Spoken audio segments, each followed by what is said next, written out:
Hello दोस्तों, welcome back to computer technical का। दोस्तों, सी लैंग्वेज की सीरीज में आप सब लोगों का स्वागत है।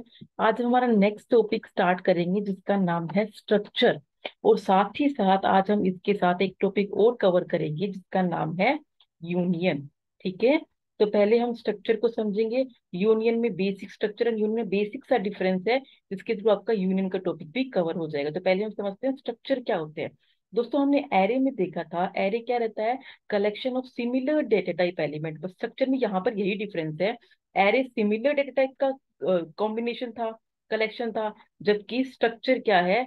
डिफरेंट डेटा एलिमेंट्स का कलेक्शन है। ठीक है, ओनली इतना ही डिफरेंस है। तो यहाँ पर एरे में क्या था? अगर मुझे मैं नॉर्मली इंटीजर के डेटा को ही कंबाइन कर पा रही थी।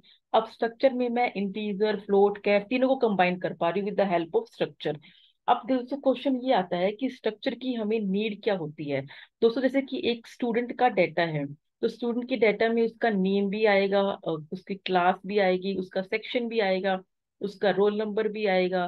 तो लाइक देख, नेम तो हो गया, फ्लोट में हो गया, कैरेक्टर में हो गया, स्ट्रिंग में हो गया। क्लास यानी कि फर्स्ट क्लास है, सेकंड क्लास है, न्यूमेरिकल में हो गया। सेक्शन यानी कि A section, B section, character में हो गया। फिर से रोल नंबर न्यूमेरिक में हो गया। तो ये क्या है? अलग अलग कॉम्बिनेशन हो गए डेटा टाइप के। तो अगर मैं उनको नॉर्मली लिखना चाहती हूँ, एक ही स्टूडेंट का डेटा लिखना है, तो उसके लिए मैं नॉर्मली कैरेक्टर एरे या स्ट्रिंग को यूज कर सकती हूँ, वो डेटा लिख सकती हूँ। बट कंडीशन, अगर ऐसे कुछ कंडीशन आ जाए कि मोर देन 10 स्टूडेंट है, मोर देन 20 स्टूडेंट है, मोर देन 500 है, मोर देन 1000 स्टूडेंट है, तो उनके लिए तो मैं वेरिएबल क्रिएट करने में ही रह जाऊंगी, जिसके थ्रू हमारा लाइन ऑफ कोड इंक्रीज हो जाएगा और एक बैड प्रोग्रामिंग हैबिट भी होती है ये। ठीक है। तो उसका सॉल्यूशन क्या है? उसका सॉल्यूशन है स्ट्रक्चर। स्ट्रक्चर के थ्रू हम लोग ये वाला काम इजीली कर सकते हैं। Before going in depth of structure, हम लोग यहाँ पर एक नोट को स्टडी करते हैं।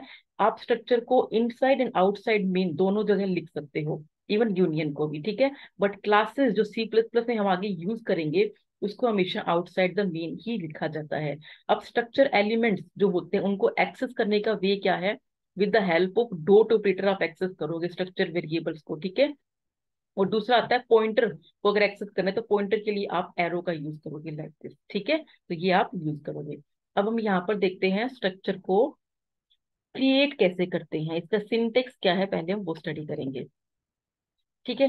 तो इसका सिंटेक्स में क्या है? स्ट्रक्ट कीवर्ड हम यूज करते हैं, और स्टूडेंट स्ट्रक्चर नेम, यानी कि आपको स्ट्रक्चर का नाम डालना है। ये यूजर डिफाइन है, तो यूजर को खुद को डालना पड़ता है। लाइक कि मैं डाल देती हूँ ABC। उसके बाद इसके डाटा मेंबर्स, मेंबर डेफिनेशन, ये सब इसके अंदर आते हैं। लाइक कि हम ये लिखते हैं ना, इंट आई कैर जे, तो ये वाली स्टेटमेंट सारी इसके अंदर आएगी। ठीक है। ब्रैकेट्स के अंदर स्ट्रक्ट, स्ट्रक्चर नेम, उसके बाद सारी वेरिएबल्स हम डिफाइन करेंगे यहाँ पे। उसके बाद स्ट्रक्चर वेरिएबल, जैसे कि मैं यहाँ पर ये भी यूजर डिफाइन होता है। अगर मैं यहाँ पर लिखती हूँ var1 और सेमीकोलन लगा दिया, ठीक है, तो अब ये var1 के थ्रू मैं इंट को भी एक्सेस कर सकती हूँ, var1 के थ्रू मैं कैर को भी एक्सेस कर सकती हूँ। ठीक है। ये यहाँ पर इसका वे रहता है। तो इसको स्ट्रक्चर वेरिएबल को लिखने की दो वे है, तो वो दोनों समझते हैं हम। फर्स्ट मेथड में क्या है? एग्जाम्पल देखो, यहाँ पर स्ट्रक्ट कीवर्ड है और स्टूडेंट नाम का एक स्ट्रक्चर क्रिएट किया है, जिसके अंदर कैर नेम यानी कि अप टू 50 अल्फाबेट्स आ सकते हैं। इंट क्लास आएगी यानी कि first second third, and int roll number. ठीक है, ये दोनों न्यूमेरिक है, यहाँ पर इंटीजर है। तो देखो, एक तो यहाँ पर वे है स्टूडेंट 1। यहाँ पर हमने क्या किया है? स्टूडेंट 1 एक स्ट्रक्चर वेरिएबल क्रिएट किया है जो कि किसका है? स्टूडेंट का है। ठीक है। तो एक तो मैंने ये क्रिएट कर दिया, सिंपल वे है। डायरेक्टली आप यहाँ पे क्रिएट करो, तो इस स्टूडेंट 1 से मैं कैर को भी एक्सेस कर सकती हूँ, इंट को भी, इसको भी, और इस इंट को भी एक्सेस कर सकती हूँ। यानी कि कैर में जो नेम है, इसको, क्लास को एंड रोल नंबर को। ठीक है। सेकंड मेथड देखते हैं। सेकंड मेथड में क्या है? सेकंड मेथड में वही सेम स्ट्रक्चर क्रिएट किया, क्लास नेम आई, क्लास जो कैरेक्टर नेम आया, क्लास आई, रोल नंबर आया। तो पहले मैं यहाँ पर लिख रही थी ना, वो स्टेटमेंट अब मैं मेन फंक्शन के अंदर लिखूंगी। उसको लिखने का वे क्या है? स्ट्रक्ट कीवर्ड आएगा, स्ट्रक्चर का नेम आएगा, और जो भी आप वेरिएबल डिक्लेयर कर रहे हो। जैसे कि मैंने ऊपर वाले में स्टूडेंट 1 लिखा था यहाँ पर, तो मैं यहाँ पर ए लिख दी, लाइक कि मैं var1 लिख देती हूँ, कोमा var2 लिख देती हूँ, या पॉइंटर var3, ऐसे भी लिख सकती हूँ। तो var1 के अंदर ये तीनों स्टेटमेंट आएगी, var2 के अंदर भी ये तीनों आएगी, एंड var3 के अंदर भी ये तीनों आएंगे। ठीक है। तो ये स्ट्रक्चर का एग्जैक्ट वे है। दोनों वे से हम इनको ऐसे डिफाइन कर सकते हैं। ठीक है दोस्तों, ये देखो बेसिक सा एग्जांपल है स्ट्रक्चर का। वैल्यू एंटर कर रहे हैं और डिस्प्ले करवा रहे हैं, कैसे होएगा। हैश इंक्लूड प्री प्रोसेसर आ गया। स्ट्रक्ट एबीसी एक स्ट्रक्चर क्रिएट किया है जिसके अंदर एक वेरिएबल है आई जो कि इंटीजर टाइप का है, दूसरा वेरिएबल है जे जो कि किस टाइप का है, लॉन्ग इंट टाइप का है, और तीसरा वेरिएबल है के जो किस टाइप का है, कैरेक्टर टाइप का है। उसके बाद मैंने स्ट्रक्चर को बंद कर दिया, दो वेरिएबल क्रिएट किया, स्ट्रक्चर वेरिएबल क्रिएट किया, वेरिएबल वन वेरिएबल टू, और सेमीकोलन से इन्हें क्लोज कर दिया। अब हम मेन फंक्शन के अंदर आते हैं। मेन फंक्शन के अंदर एक और वेरिएबल क्रिएट कर रहे हैं, तो स्ट्रक्चर सबसे पहले क्या आएगा, स्ट्रक्ट कीवर्ड आएगा, फिर जो स्ट्रक्चर का नेम है वो आएगा, और ये स्ट्रक्चर का वेरिएबल। ये देखो ये स्ट्रक्ट कीवर्ड है, ये स्ट्रक्चर इसके नेम है, और ये स्ट्रक्चर वेरिएबल है। तो यहाँ पर देखो तीन वेरिएबल क्रिएट हुए हैं, variable one, variable two, variable three. इन तीनों के थ्रू हम इन तीनों को एक्सेस करेंगे। तो अब देखो वैल्यू एंटर कैसे कर रहे हैं, इनिशियलाइजेशन कैसे होता है। वेरिएबल वन के आई में 10 है, variable one dot I dot के थ्रू कर रहे हैं हम, ठीक है।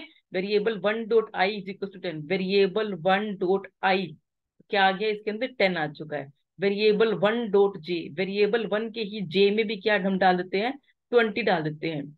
वेरिएबल वन डॉट के, वेरिएबल वन के में यानी कैरेक्टर है, तो दैट मीन्स कि मैंने ये डॉलर का साइन डाल दिया विद सिंगल कोट्स, ठीक है। ऐसे ही वेरिएबल टू में डालेंगे, फिर वेरिएबल थ्री में डालेंगे वैल्यू, ठीक है।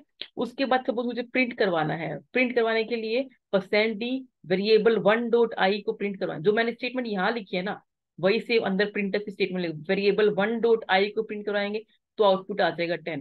अब इसमें क्या करना है, वेरिएबल तीनों के आई को प्रिंट करवा रहे हैं पहले, तो वेरिएबल टू, कहाँ पे हमारा वेरिएबल टू, वेरिएबल टू के आई को प्रिंट करो, जिसकी वैल्यू हम देखते हैं वेरिएबल टू की आएगी, ये 15 वैल्यू है तो ये 15 आपको आउटपुट दे देगा। ऐसे इसमें सिंपल देखते हैं, कैर को चेक करते हैं, वेरिएबल वन डॉट के चेक करते हैं, कहाँ पे वेरिएबल वन डॉट के, ये रहा। उसको हम परसेंट सी से प्रिंट करवाएं क्योंकि ये कैरेक्टर है, तो percent C, variable one dot K में क्या था, डॉलर था, तो ये प्रिंट हो गया। ये सिंपल सा स्ट्रक्चर का प्रोग्राम है यहाँ पर, ठीक है। अब हम स्ट्रक्चर को पॉइंटर के साथ कैसे यूज कर सकते हैं वो कॉन्सेप्ट देखते हैं। स्ट्रक्चर को हम पॉइंटर के साथ यूज करेंगे, तो देखो यहाँ पर क्या है, स्ट्रक्ट एबीसी एक स्ट्रक्चर क्रिएट किया जिसका नाम है एबीसी, जिसके अंदर दो वेरिएबल है, एक इंट आई है और एक कैरेक्टर जी है, और एक यहाँ पर स्ट्रक्चर वेरिएबल क्रिएट किया जिसका नाम है वेरिएबल वन। अब हम मेन में आते हैं, मेन में हम क्या कर रहे हैं, मेन में हम एक और वेरिएबल क्रिएट कर रहे हैं, struct struct structure name, structure variable name, ठीक है। तो ये क्या है, स्ट्रक्ट हो गया, कीवर्ड हो गया, ये स्ट्रक्चर का नेम हो गया, और ये स्ट्रक्चर का वेरिएबल हो गया, जिसके अंदर मैं वैल्यू ऐसे भी इनिशियलाइज कर सकती हूँ। 50 आई के लिए हो गया, और बी ये कैरेक्टर जी के लिए हो गया। अब एक और वेरिएबल क्रिएट किया है जो कि पॉइंटर टाइप का है। अब यहाँ पर आप देखो, star variable three pointer type का है। अब वेरिएबल टू के अंदर तो मैंने वैल्यू डाल दी, वेरिएबल वन के अंदर कोई वैल्यू अभी तक मैंने डाली नहीं, तो वेरिएबल वन डॉट आई के अंदर मैंने 25 डाल दिया, वेरिएबल वन डॉट जे के अंदर मैंने ए डाल दिया।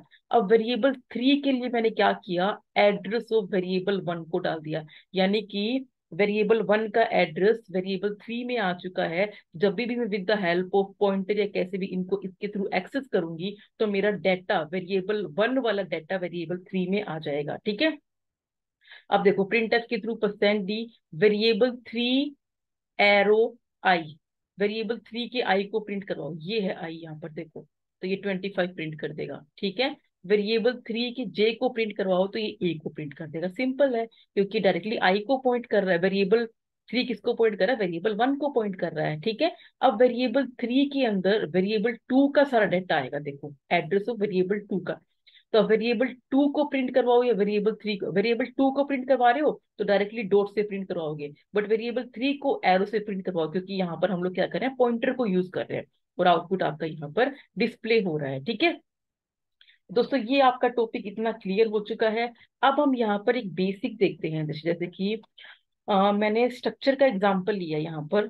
स्ट्रक्चर और यूनियन में डिफरेंस बताती हूँ पहले आपको। स्ट्रक्ट एस लिखा मैंने, और मैंने लिखा इंट आई, और फिर मैंने लिखा कैर ए विद साइज टू। ये मैंने एक स्ट्रक्चर क्रिएट कर दिया, ठीक है।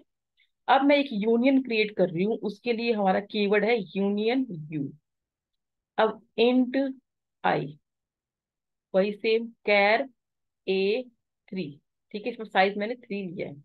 तो दोस्तों देखो, अभी यहाँ पर मैंने एक स्ट्रक्चर क्रिएट किया है, एक यूनियन क्रिएट किया है। तो दोनों में डिफरेंस क्या है? दोनों में ओनली मेमोरी कंजम्पशन का डिफरेंस है। जैसे कि इंटीजर हमारे कितना बाइट कंज्यूम करता है? 2 बाइट कंज्यूम करता है। और कैरेक्टर ए एरे है, यानी कि यहाँ पर कितनी वैल्यू है? 0 to 1 वैल्यू, यानी कि 2 बाइट कंज्यूम करेगा। तो टोटल कितनी बाइट हो गई? 4 बाइट होगी। तो इस स्ट्रक्चर की टोटल कितनी बाइट्स हो गई है? यहाँ पर 4 बाइट हो चुकी है। तो अब यही कॉन्सेप्ट हम यूनियन में देखते हैं। यूनियन की बात करते हैं, तो यहाँ पर क्या है? इंटीजर कितनी बाइट कंज्यूम करेगा? 2। अब ये कैरेक्टर है अप टू 3 है, तो यानी कि 0 to 2 चलेगा, यानी कि 3 बाइट कंज्यूम करेगा, क्योंकि वन कैरेक्टर एक ही बाइट कंज्यूम करता है, तो उसके लिए 3 है तो 3 बाइट कंज्यूम करेगा। इसका टोटल क्या हो गया? इसका टोटल 5 हो गया। बट एक्चुअली ये 5 को कंसीडर नहीं करता है। ये क्या करता है? इसमें से जो भी मैक्सिमम वैल्यू है ना, उसको वो कंसीडर करता है, यानी कि ये इसका साइज हो जाएगा। तो यूनियन का साइज अब इस प्रोग्राम के अकॉर्डिंग क्या है? 3 है। बट स्ट्रक्चर का साइज इसके अकॉर्डिंग क्या है? 4 है। तो ज्यादा बेनिफिशियल हमारा इसका होता है एज कंपेयर विद दिस, क्योंकि यूनियन के थ्रू जो हाईएस्ट साइज लेता है, तो उसमें हम सारे के सारे डेटा को इनिशियलाइज नहीं कर सकते हैं, यूज नहीं कर सकते हैं। जबकि स्ट्रक्चर में हम सारे के सारे डेटा को यूज कर सकते हैं। तो अभी हम डिफरेंस भी देखेंगे। स्ट्रक्चर में कॉम्बिनेशन यानी कि कंबाइन करके मेमोरी को यूज किया जाता है, जबकि यूनियन में जो मैक्सिमम है उसे यूज किया जाता है। ठीक है, तो यही डिफरेंस है, बाकी सब कुछ सेम है, कुछ भी अलग डिफरेंस नहीं है। तो अब हम यहाँ पर यूनियन का एग्जाम्पल देखते हैं। तो यूनियन के एग्जाम्पल में यहाँ पर क्या है? यूनियन का एग्जाम्पल बेसिक एग्जाम्पल है, विद पॉइंटर हम यहाँ पर कवर कर रहे हैं डायरेक्टली इसको। हाँ, तो यूनियन में क्या लिखा है? एक यूनियन क्रिएट किया है जो एबीसी टाइप का है, और यहाँ पर 2 वेरिएबल है, आई और जे। जे की वैल्यू क्या है? Up to 5। और कैरेक्टर के, ठीक है, ये इतने डाटा हमने यहाँ पर लिया है। वेरिएबल 1, वेरिएबल 2, यहाँ पर 2 वेरिएबल्स क्रिएट किए गए हैं। अब हम आते हैं मेन के अंदर। ठीक है, मेन में क्या है? फिर से वेरिएबल्स क्रिएट किए हैं अलग अलग। देखो कितने सारे वेरिएबल्स क्रिएट किए हैं। इसमें वेरिएबल 3, पॉइंटर वेरिएबल 4, वेरिएबल 5। ठीक है, तो अब देखते हैं इनका यूज कहाँ का। वेरिएबल 1 डॉट आई के अंदर 22 डाल दी, क्योंकि आई इंटीजर टाइप का था। वेरिएबल 3 डॉट जे ऑफ 0 के अंदर 33। जे हमारा क्या था? अप टू 5 था, यानी कि टोटल कितनी वैल्यू ले सकता है? 0 to 4 वैल्यू ले सकता है। बट ये जे ऑफ 0 में क्या एंटर करवा रहा है? जे ऑफ 0 में 33 एंटर करवा रहा है। चलो हमने कर दिया। वेरिएबल 4, ये है हमारा वेरिएबल 4, जो कि पॉइंटर टाइप का है। इसके अंदर क्या आ जाए? Address of variable 5। जबकि वेरिएबल 5 में अभी तक कोई वैल्यू है नहीं, तो ये डायरेक्टली क्या कर रहा है? वेरिएबल 4 के अंदर वेरिएबल 5 का एड्रेस आ जाए। अब हम प्रिंट करवा रहे हैं, वेरिएबल 4 के आई को प्रिंट करवा दो। वेरिएबल 4 में हमने कहीं वैल्यू एंटर की है? कुछ भी नहीं किया। वेरिएबल 4 में वेरिएबल 5 का डेटा एंटर किया है, वेरिएबल 5 में भी कुछ नहीं है, तो ये डायरेक्टली आपको गार्बेज वैल्यू प्रिंट करके दे देगा। अब हम करते हैं वेरिएबल 4 के आई में 45 डाल दो, तो डायरेक्टली यहाँ पे इसके अंदर भी आ जाएगा, वेरिएबल 5 के अंदर भी। प्रिंट करते हैं, वेरिएबल 5 के आई को प्रिंट कर दो, तो 45 प्रिंट हो जाएगा। वेरिएबल 4 के आई को, वेरिएबल 4 एरो आई को प्रिंट कर दो, 45 प्रिंट हो, क्योंकि नॉर्मली यहाँ पे लिखा हुआ है। अब वेरिएबल 5 डॉट आई को प्रिंट कर दो, तो इस वजह से, इस स्टेटमेंट की वजह से यहाँ पर आपका 45 आउटपुट आ जाएगा। अब हम देखते हैं साइज कैसे मेजर करें यहाँ पर। तो यूनियन साइज ऑफ ऑपरेटर के थ्रू, जो कि स्पेशल ऑपरेटर में हम लोगों ने देखा था, साइज ऑफ ऑपरेटर के थ्रू हम लोग किसी भी चीज का साइज पता कर सकते हैं, वेरिएबल्स का साइज पता कर सकते हैं। तो साइज बताना है हमें यूनियन एबीसी का, तो पूरे यूनियन का ही हमें साइज बताना है। तो 10 बाइट आएगा। अब दोस्तों देखो 10 बाइट कैसे आएगा वो अभी हम समझते हैं। हम लोगों ने ऊपर क्या क्या डिक्लेयर किया था वो अभी हमें देखना पड़ेगा। देखो यहाँ पर इस प्रोग्राम में हमने क्या किया था? इस प्रोग्राम में एक आई था जो कि 2 बाइट कंज्यूम करता है, एक है के जो कि 1 बाइट कंज्यूम करता है, और जे5 यानी कि 2 बाइट ईच हो गया, तो ये 10 बाइट कंज्यूम करता है। तो हाईएस्ट क्या हो गया? हाईएस्ट 10 बाइट हो गया, तो ये आपको एज अ आउटपुट दे रहा है यहाँ पर। ठीक है, तो अब देखो ये आपको आउटपुट दे रहा है यहाँ पर 10 बाइट। ठीक है, ये देखो 10 बाइट। ठीक है, तो पूरे यूनियन का आउटपुट क्या आ गया? 10 बाइट। ऐसे ही मैंने आपको बताया, पूरा एक वेरिएबल जो स्ट्रक्चर के अंदर वेरिएबल है उसको डिनोट करता है। तो वेरिएबल 1 का भी साइज क्या हो गया? 10 हो गया। चाहे वो पॉइंटर हो, उसका भी साइज क्या हो गया? 10 बाइट ही हो गया। यही सेम एग्जांपल अभी हम स्ट्रक्चर में देखते हैं, कुछ भी चेंजेस नहीं है। देखो यहाँ पर टोटल साइज क्या है? इसका साइज कितना था? 10। इसका साइज कितना था? 2। और इसका साइज कितना है? 1। तो टोटल कितना हो गया? 13। देखो यहाँ पर 13 13 13। बाकी सब कुछ सेम है प्रोग्राम में, आप एक बार गो थ्रू करके देख सकते हो, ठीक है। नेक्स्ट हम देखते हैं डिफरेंस क्या क्या है इसके अंदर। जो बेसिक डिफरेंस मैंने आपको बताया वही है, कुछ एडिशनल नहीं है। यहाँ पर हम स्ट्रक्ट कीवर्ड को यूज करते हैं, यहाँ पर हम यूनियन को यूज करते हैं। When the variable are